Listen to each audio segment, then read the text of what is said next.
What's up, Bulldogs? All right, it's time for some real talk here. I did a video on kneeling, on why alpha males don't kneel, and I got an interesting email about this. This is something that I've been considering for quite some time, which is what is the response? What is the proper response for you to do? I mean, many of you want to be alpha males. You don't want to be a coward.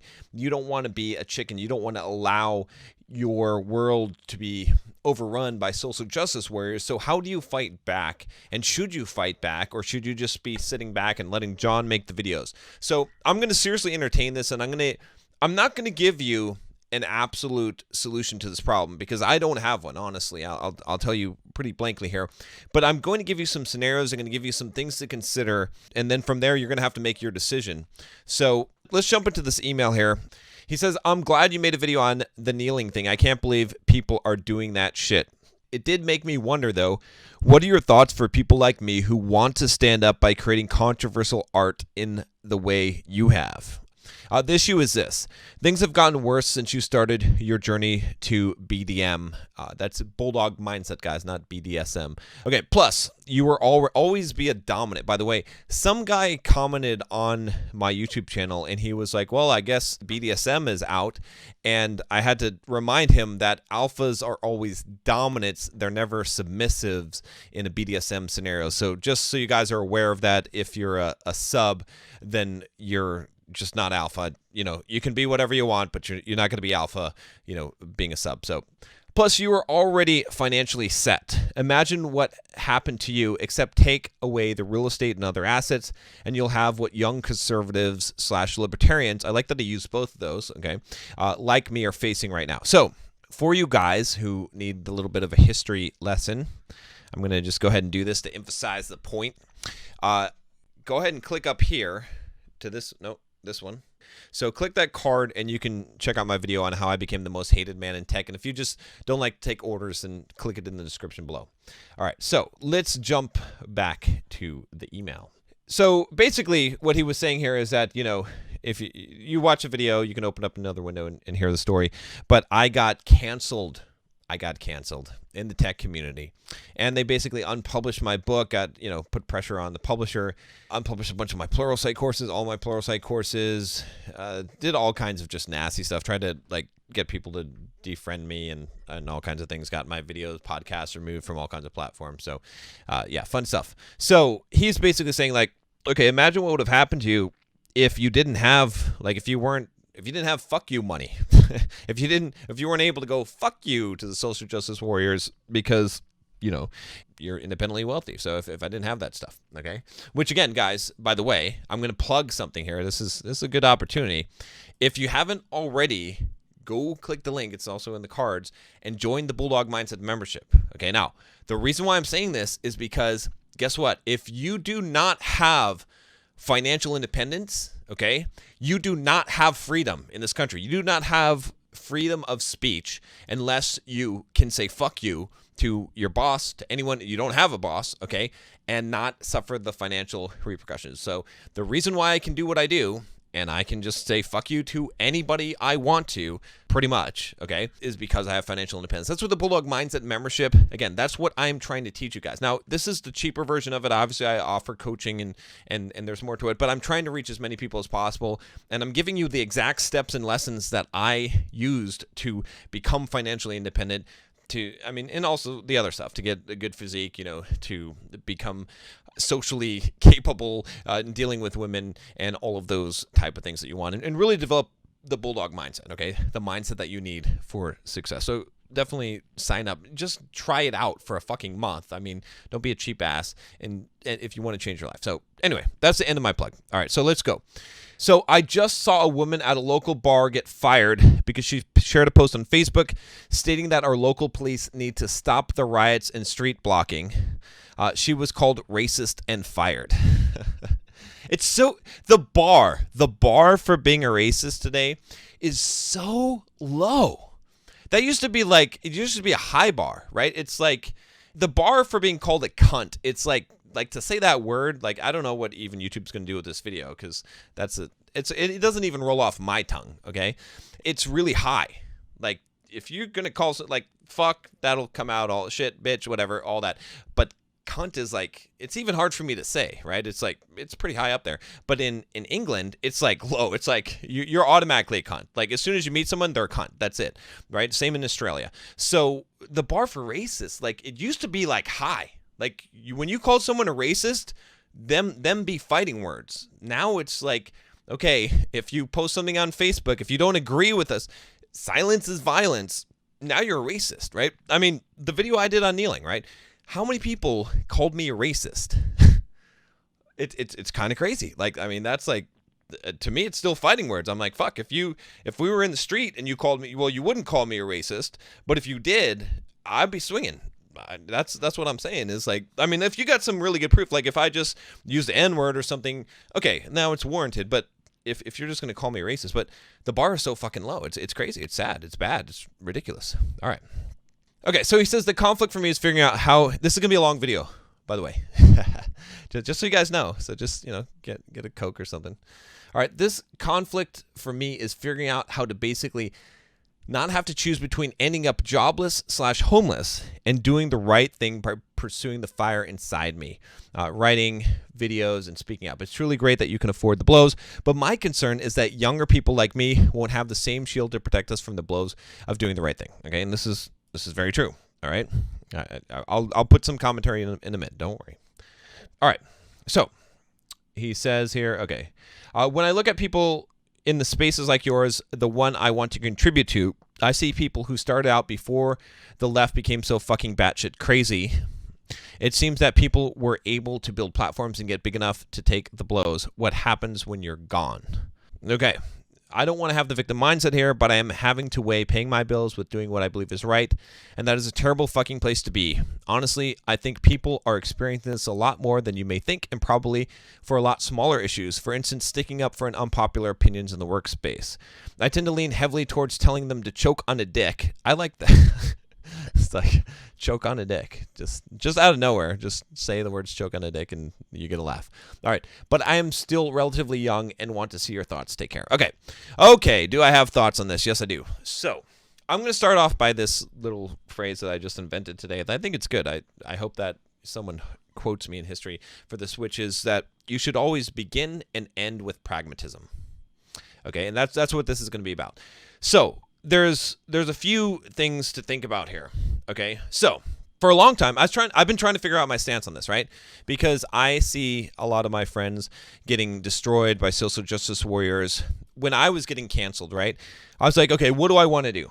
Do I want to tell people they're fucking cowards if they don't stand up for me? I don't really, I didn't care if they didn't stand up for me. I cared so much, and I jumped in a little rashly because I was trying to stand up for someone else. But so I'm trying to figure this out, right? So I'm like, okay, I don't want people to necessarily lose their jobs, right? So one of my good friends, Chuck, who runs like a podcast network for programmers, he was getting, the witch hunt was going to him, okay? So I basically told him, all right, in private, I was like, look, dude, if you need to totally disown me, like, do it. Like, if that's what you need to do for your career, like, I am not going to be upset one bit at you for, like, publicly disowning me, just because I don't care. I don't care. You know what I mean? If that's what you want to make, that's your choice, right?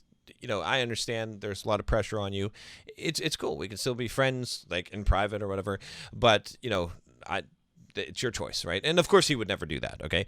But that was sort of my take on it. And that's sort of how I told all my followers. I was like, okay, send some emails to Plural Site or whatever and person them. But as far as social media goes, there's really no need for you to, like, stick your neck out there and try to stick up for me. I'm fine, right? So that's how I think of for myself, right? But when I see other people being bullied and canceled by social justice warriors, and I think about people, like he said in this email, that don't have my means, that don't have fuck you money, that concerns me, right? Because this is what I think of. I think of the software developer that, he had a couple of drinks one night. He jumped on Twitter and he made the racist claim that Black Lives Matter, that he doesn't support that movement, even though he has no problem with black people at all. He's not racist. And because of that horrible statement that he would dare to make on social media, he gets fired from his job. Like, the social justice warriors come after him. They call up his employer. They send screenshots of it. He's basically fired from his job. His whatever he had going was destroyed, and he's got a family to support, and he just like is bullied, has a bunch of death threats and hate emails sent to him, and he jumps off a fucking bridge because he just can't face the shame, and and it's hard. Okay, I mean, I wake up every morning. I try not to look at my phone. But when I look at my comments on my phone, I know that I'm going to have 100 people that are telling me that I'm a fucking asshole, all right, that I'm going to have like maybe a death threat and a bunch of hate mail, because that's what the price is, right? So anyway, okay, this is going to be a long video, guys, okay? I'm just telling you because I haven't even gotten started. So because we've got to talk about the solutions for this. So anyway, my initial stance on this, was basically very pragmatic, right? To say, look, guys, is it really worth it? That, like, are you even going to make a difference? Like, if you stand up for me, or if you fight for your principles and your rights, you're just going to get fired, and then you don't have a platform. You don't have, like, you'll be a martyr without anyone knowing you're a martyr. Like, you just like a lemming jumping off of But I mean, again, I say this as someone who fights the social justice wars, who fights the fight. So believe me, in this heart is fire. There's a lion heart within me that wants to fucking destroy social justice warriors and the ridiculous injustice and bigotry that is involved in that. Okay, and I fight it. All right, I do fight it, and I take the blows every day. So I'm not belittling that in any way. To be courageous and to be principled is quite a thing that is sorely lacking. I mean, even to just express the idea of wanting to do it. Okay, but what I have generally said is that you're not going to make a difference. These guys don't really matter anyway. It's not really worth it.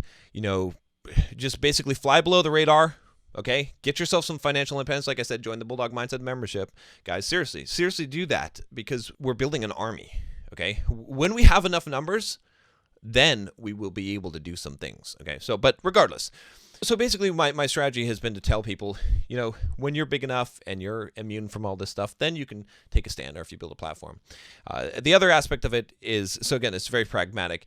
And the other thing that I tell people is that, if you don't have a platform, like I've got a platform, I won't say I have a responsibility, but I kind of do, right? I have a responsibility to myself, to my principles, to use my platform to actually produce some fucking good in the world, okay? To take some lumps and to take some risk in order to try and make a better world to live in, right? That's my responsibility to myself, okay?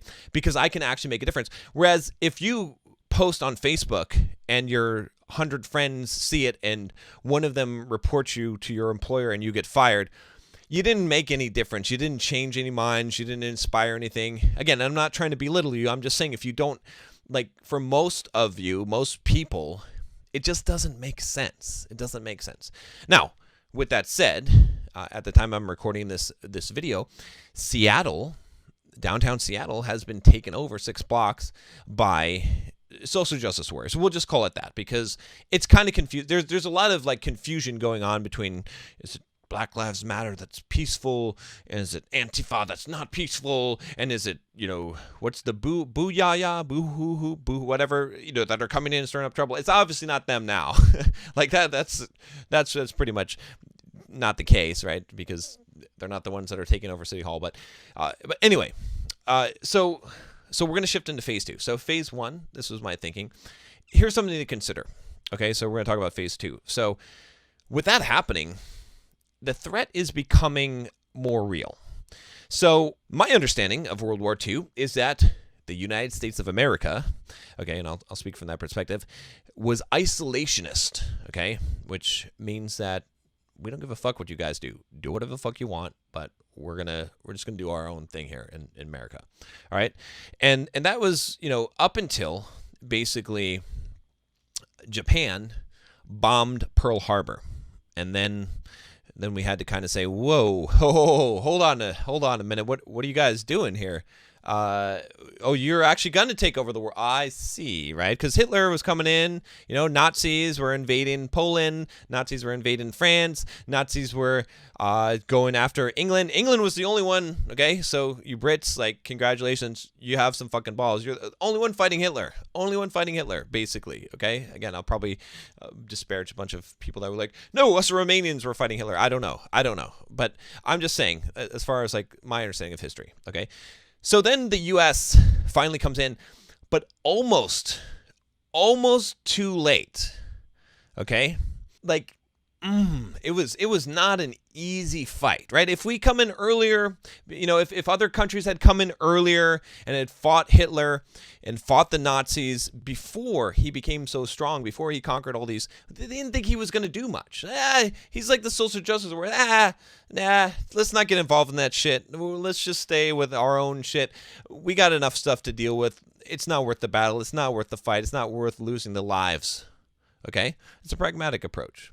But remember, I said you begin in pragmatism and you end in pragmatism. But in between is where you have the hard decisions. So basically what ended up happening was, no one wants to go to war and die. But someone has to. I mean, you can be, I'm libertarian. I'm against war, okay, for the most part. But I'm also a devout pragmatist, okay? Like, my pragmatism is going to win over all things. That's why a lot of you follow this channel, because I'm going to give you the decision that's going to make sense in your life, not just the ridiculously principled one, okay? Although often those line up. So no one wants to die in war.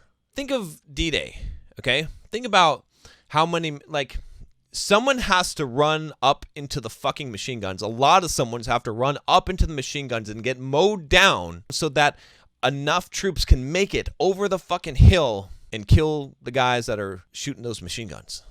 No one wants to be that guy. But what happens if no one's that guy? What happens if a lot of no ones are that guy? You can't just have one. You have to have a lot of men that have courage. And I don't care if you're drafted or not.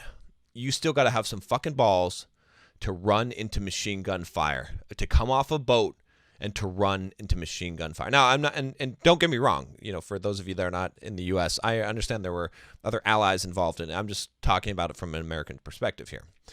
Okay, so the reason why I'm telling you the story and I'm saying this is for two things, because I'm not sure about this, right?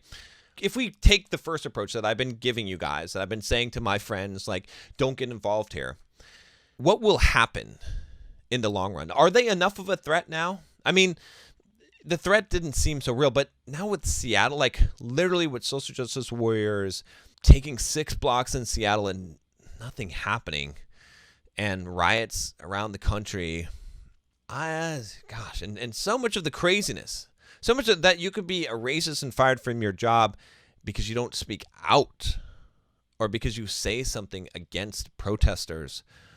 That, I don't know. Where are we going? Like, are we at the point, like, I mean, again, going back to that World War II story, if the United States waited a little bit longer, if the Pearl Harbor wasn't enough of a wake-up for the U.S. to enter the war, what kind of world would we be living in the social justice warrior, except it would be really the authoritarian, socialist, whatever you want to call Hitler in his regime. I think it's an authoritarian socialist regime, but, again, I'm not a political science major or a historian, so you can call it whatever it is, but it would be a nasty world. Let's put it that way, right? Have you played Doom, or not Doom, Wolfenstein 3D, or any of those kind of like what if scenarios?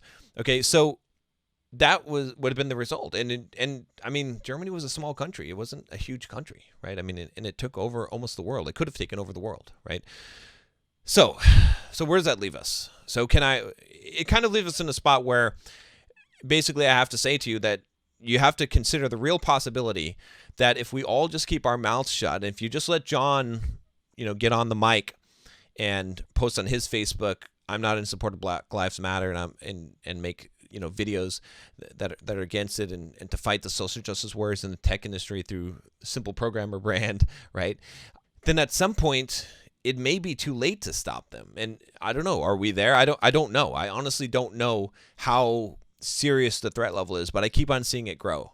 And at some point, We as a society, we as free people, we as gun-toting Americans, or whatever you want to call it, we have to decide that we're not going to let this happen, that we're going to take a stand, and that even though we don't have platforms, we're going to unify our voices together, and we're going to fight this bullshit.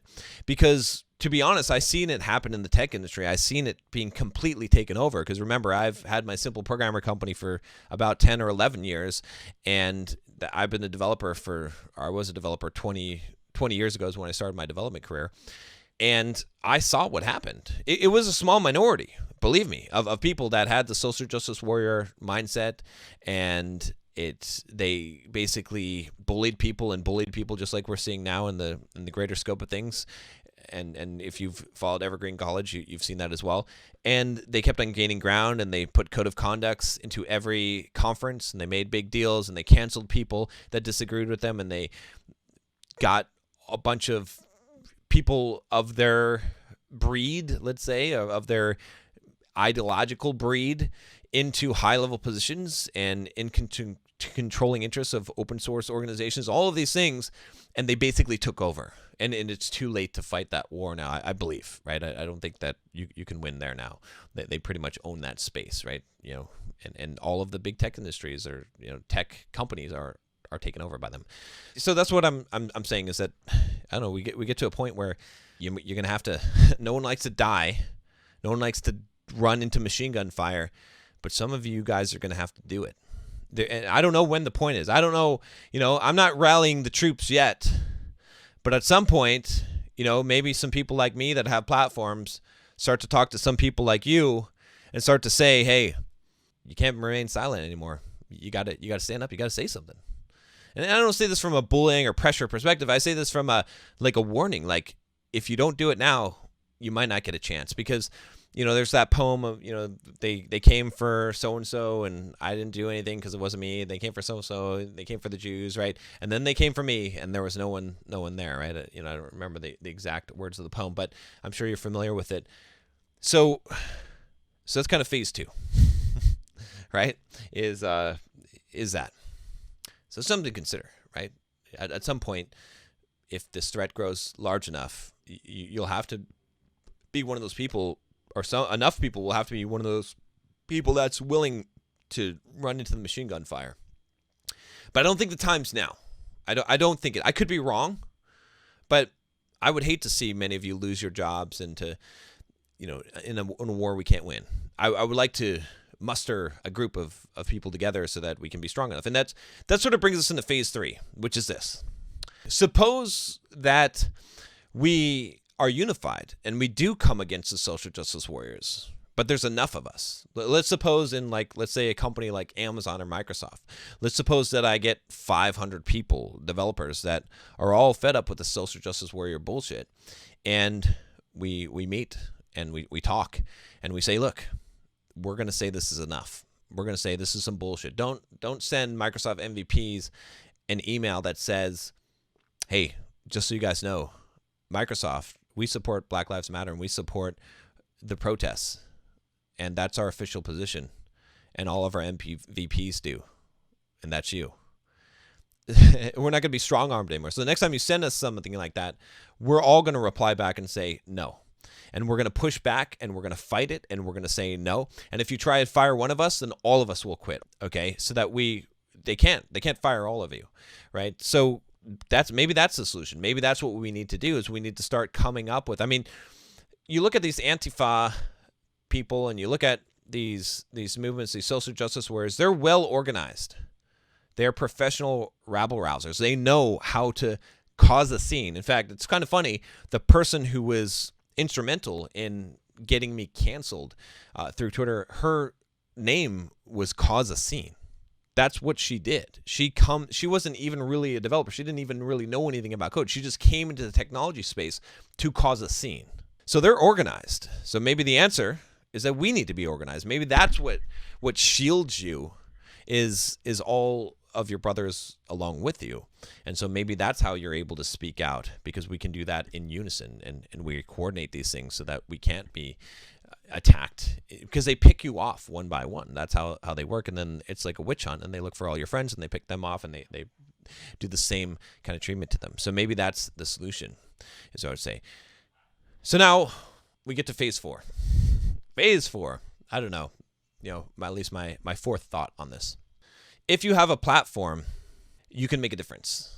Not everyone needs to be a professional soldier. Not everyone needs to fight these battles. It doesn't matter if you convince your friends on Facebook and you make them hate you or whatever, or you get in a row with your family members and now you're not talking to them and you're not going to Thanksgiving. It's just for an ideological idea that has no practical implication in your life, that you're not changing anyone's mind, that you're not changing the world, you're not making a difference. In a group, like we discussed in kind of phase 2 and phase 3, it makes a difference, right? That makes a difference for sure. But you yourself, what I would say, my general advice to you in somewhat peacetime until it comes down to, what I talked about in phase 2 would be, if you do have a platform and you do have a voice, then you can utilize that just as I'm doing. And I would say that you are a coward if you're not willing to face the backlash, right? I know so many YouTubers who have pandered, people that I respected, and I'm like, wow, I know you don't really believe this thing, but you're gonna say this thing. And then I couldn't. How could you live with yourself? How could you make some money knowing that you're doing something like, I spent a lot of time and effort, and my life is wrapped up in this company and Bulldog Mindset and what I do and Simple Programmer. And if it were built on something other than my value system and beliefs, it were built on some faults, if I were pandering, it would be mean. Like, I'm spending most of my life on something that I don't even believe in. I might as well just not do anything. I might as well be a fucking bum or homeless or just at least just live off of my passive income and just, whatever, because that's better than being a sham, right? I don't know. That's how I view it. So yeah. So if you've got a platform, okay, then I think it makes sense. And then I'll save the best for last. That was a pragmatic. This is kind of bonus content. We're in bonus round here. I told you this is going to be a long video because there's a lot of thoughts on this. I don't have a complete thing because part of me, honestly, guys, wants to tell you guys, I want to shout at you and be like, you're fucking pussies. What the fuck? You care about your job, you care about your fucking family, and you more than your fucking soul and your principles and what you stand for as a man. You're not a fucking man. Part of me wants to fucking berate you and tell you that, like, stand up, fucking fight. I don't care. Like, I fought at a great cost to myself, and I have fucking paid the price for it, and I will pay the price, and I don't give a fuck if I had passive income or not. I would still fight this battle against what is fucking wrong, and if it means that I'll lose everything, and I'm still ready to lose everything for this fucking battle, then I will, and I want to do that, okay? I do. And maybe that is right. Maybe that is the thing. Maybe that is the answer. Maybe the answer is that we as men have to face the fucking consequences for doing what is right. Maybe that's where all of these things sort of bridge together, right? I mean, the guy that in World War II runs up and storms the beaches of Normandy, he's going to die. There's nothing in it for him, except for that he knows that he's dying for other people, for freedom, for something that he believes in, because he knows that he's a man, that he is able to face his fear, and that he's able to accept whatever consequences come from that. And maybe that is the answer. And maybe that's the one I don't want to tell you, because I don't want to see you get hurt, because I don't want to see you die, metaphorically. So maybe that's it. Maybe that is the answer. That's the one that I don't want to tell you, because I don't want to be responsible for it. And I don't know how great the risk is. I don't. If I knew that this enemy was absolutely going to come and conquer, if I knew that we were heading for 1984, by the way, read that book 1984, then I would implore you. I would be on your fucking ass telling you, you better fucking stand up. You better fucking fight. I mean, if you're questioning this, if you're saying, should I stand up? I'm not trying to twist your arm and convince you of something that you don't already believe in. I'm just trying to give you a little courage. But again, I don't want to see you hurt. I don't want to see you harmed for But the pragmatist, again, ending on pragmatism, the pragmatist in me says, I don't know. I don't know if it's going to matter. I don't know if it's going to matter. And actually, there's one last thing. One last thing I'll tell you, because I've been thinking about this. Guys, sometimes you ask me, like, how do I make these YouTube videos and what? Because I think about shit. I go for like a 2-hour walk, and I think about shit the whole fucking time. Because I don't just snap off an answer. Like, it appears that I do sometimes in videos because I've been thinking about it for a long time. And I haven't reached a conclusion on this. But I'll tell you one last thing, one last analogy that I have for you. And then I promise you can turn off the video and you know, and we'll be done for now. But it's this. The world is on fire.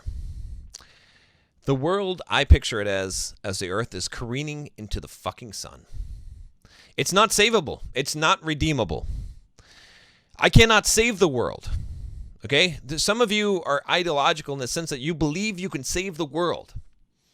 It's not savable. Okay? But you know what I have? I've got a fucking spaceship. And that's what Bulldog Mindset is. It's a fucking spaceship. And you know what I do every day? I open up the doors to my fucking spaceship and I say, hey, this world is going to go careening into the sun. Do you want to come with me? We're going to go and we're going to fly off of this planet. And every day I try and get as many people as I can to get in my fucking spaceship to save as many as I can. So as many of you as I can. By opening up your mind to what I call the Bulldog Mindset, which is really just stoic philosophy, which is really just taking responsibility, which is really just abandoning the victim mindset, which is really just deciding that you are going to live your life in such a way that you can be proud of who you are as a man. That's what it is. And that is the antidote to this venom that is poisoning the world right now. It's within you, because in your local frame, that's what matters. Those who are close to you, who you protect, and how you view yourself and how you sleep at night, that's what matters.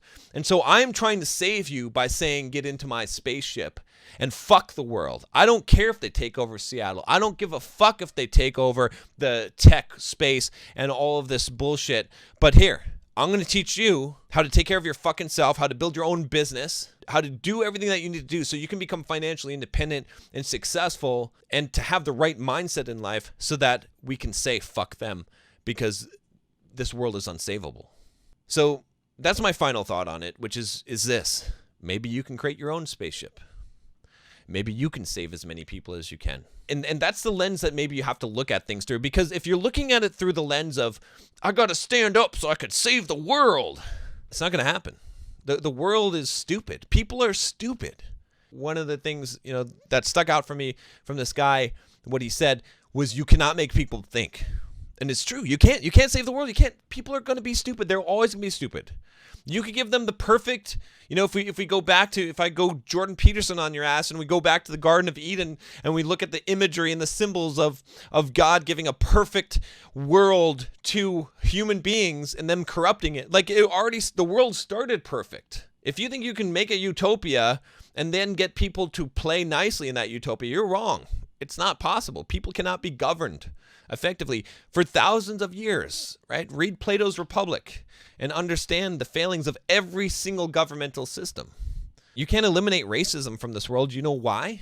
For the same reason you can't eliminate evil and sin and crime, because it is baked within us, because within the same DNA that makes humanity great also is the same DNA that makes humanity despicable. And they're intertwined, and we all have a dark side. It's within every single one of us. You cannot escape that, and you can't escape that from humanity in general. So what I would say to you is this. Look to save the ones you can. Use that in your life. Think about it. If you've got a platform, you've got a spaceship. You can reach more people. You can talk to them. You can make the sacrifices that are worthy. If I take a hit, and I've taken many financial hits, so it's cost me hundreds of thousands of dollars to fight this battle, I'm doing it because I'm reaching a lot of people, and I'm making a difference with that. If you lose your job because you posted some shit on Facebook because you're sick of someone talking about some racist shit, again, pragmatically, is it going to be effective? But if you are able to impact and influence just a few people that you know and do it in the right way, then yeah, then you're being effective. Then you're saving the people that you can.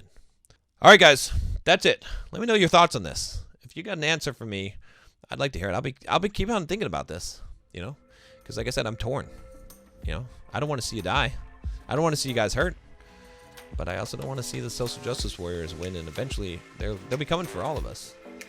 You think that you're safe. The things that were ludicrous 3 years ago are par for the course now. So I don't know how you feel about that, but crazy world.